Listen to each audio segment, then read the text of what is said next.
Assalamualaikum warahmatullahi wabarakatuh. Kelompok kami akan mempresentasikan komputer masyarakat tentang infrastruktur.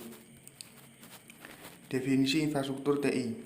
Infrastruktur teknologi informasi didefinisikan sebagai sumber daya teknologi bersama yang menyediakan platform untuk aplikasi sistem informasi perusahaan yang terperinci.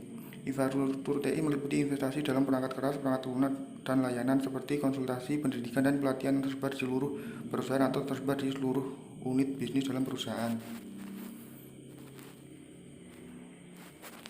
Layanan infrastruktur TI. 1. Layanan telekomunikasi yang menyediakan data, suara, dan konektivitas video kepada karyawan, pelanggan, dan pemasok. Layanan pengaturan data yang menyimpan dan mengelola data perusahaan dan menyediakan kemampuan untuk menganalisis data. 3. Platform komputasi yang digunakan untuk menyediakan layanan komputasi yang berhubungan dengan karyawan, pelanggan, dan pemasok dalam lingkungan digital konsisten yang meliputi mainframe besar, komputer dan laptop, dan personal digital. 4. Layanan pengaturan data yang menyimpan dan mengelola data perusahaan dan menyediakan kemampuan untuk menganalisis data.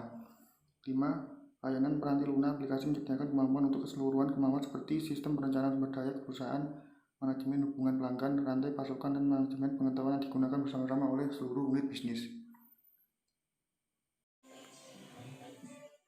Oke, assalamualaikum warahmatullahi wabarakatuh. Pada bagian ini aku lanjut untuk penjelasan di slide yang kelima. Nah, untuk lanjutan dari layanan infrastruktur TI di poin 8 itu di slide yang kelima, layanan standar TI memberikan kebijakan yang menentukan teknologi informasi mana yang akan digunakan, kapan dan bagaimana menggunakannya kepada perusahaan dan unit-unit bisnisnya. Terus yang poin 9, layanan pendidikan TI menyediakan sistem pelatihan untuk karyawan dan melatih manajer dalam merencanakan dan mengelola investasi teknologi informasi. Itu yang poin ke-10, layanan pelatihan dan pengembangan TI menyediakan perusahaan dengan penelitian mengenai proyek-proyek TI yang berpotensi dan investasi yang dapat membantu perusahaan mendiferensiasikan diri di pasar.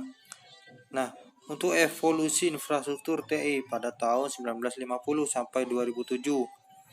Infrastruktur TI di dalam organisasi saat ini merupakan hasil dari evolusi selama lebih dari 50 tahun dalam platform komputasi. 5 era tersebut adalah mesin akuntansi elektronik, mainframe umum dan komputasi mini komputer, PC, jaringan klien atau server, dan komputasi perusahaan dan internet. Beberapa periode era evolusi infrastruktur. Yang pertama, evolusi mesin akuntansi elektronik di tahun 1930 sampai 1950. Tuh, yang kedua, era mainframe dan komputer mini di tahun 1959 sampai sekarang.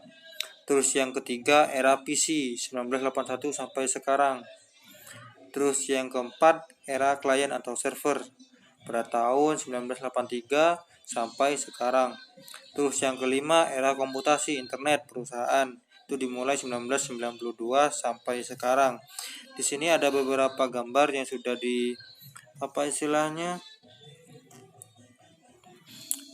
beberapa contoh dari tahun ke tahun dari perkembangan yang sudah diberikan, yang sudah dijelaskan tadi. Nah, untuk selebihnya saya serahkan lagi untuk kepada teman saya untuk yang selanjutnya. Itu saja yang bisa saya jelaskan.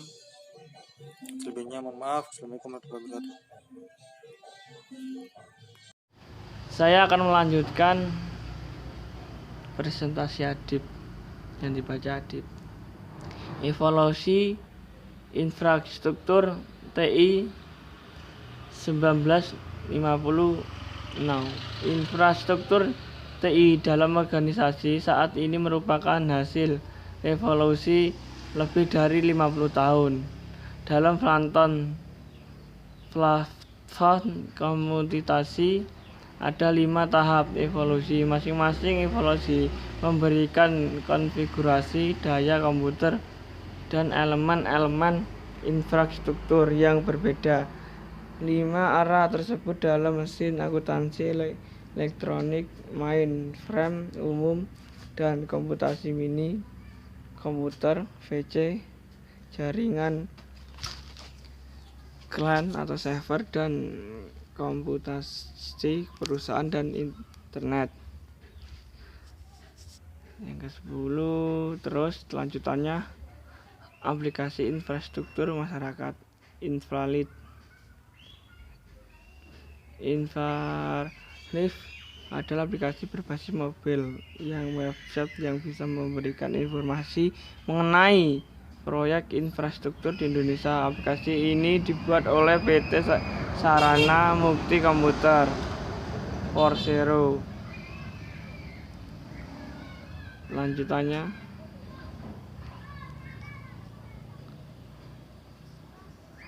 aplikasi Infralib ini bisa digunakan di mana saja dan kapan saja, dan cara mengaksennya pun mudah, bisa melalui website atau langsung dengan aplikasi mobile. Contohnya, ini contohnya seperti gambar di samping. Dan saya melanjutkan lagi, melalui aplikasi ini seluruh proyek infrastruktur Indonesia bisa diakses, mulai dari kajian struktural hingga kerangka hukum masing-masing proyek, kayak gambar di samping ini. Aplikasi Infralib bertujuan untuk menciptakan transparansi antara pemerintahan dengan masyarakat, sehingga aplikasi ini bisa dimanfaatkan oleh banyak pihak sesuai kepentingannya masing-masing, mulai dari masyarakat umum hingga akademisi. Aplikasi Infralib dapat digunakan saring konvergen yang bisa diakses akademis atau bahkan masyarakat kayak gambar. Assalamualaikum warahmatullahi wabarakatuh. Di sini saya akan melanjutkan presentasi dari teman-teman saya. Aplikasi Infralib itu bertujuan untuk menciptakan transparansi antara pemerintah dengan masyarakat, sehingga aplikasi ini bisa dimanfaatkan oleh banyak pihak sesuai kepentingannya masing-masing, mulai dari masyarakat umum hingga akademisi. Aplikasi Infralib dapat digunakan sharing knowledge yang bisa diakses akademisi, expert, atau bahkan masyarakat umum. Contohnya seperti gambar yang di bawah ini. Kesimpulannya, dengan adanya aplikasi infrastruktur ini di masyarakat itu jelas sangat membantu dan lebih efisien karena dapat digunakan di mana saja dan juga kapan saja. Terima kasih atas perhatiannya. Mohon maaf jika ada salah kata dari kami. Wassalamualaikum warahmatullahi wabarakatuh.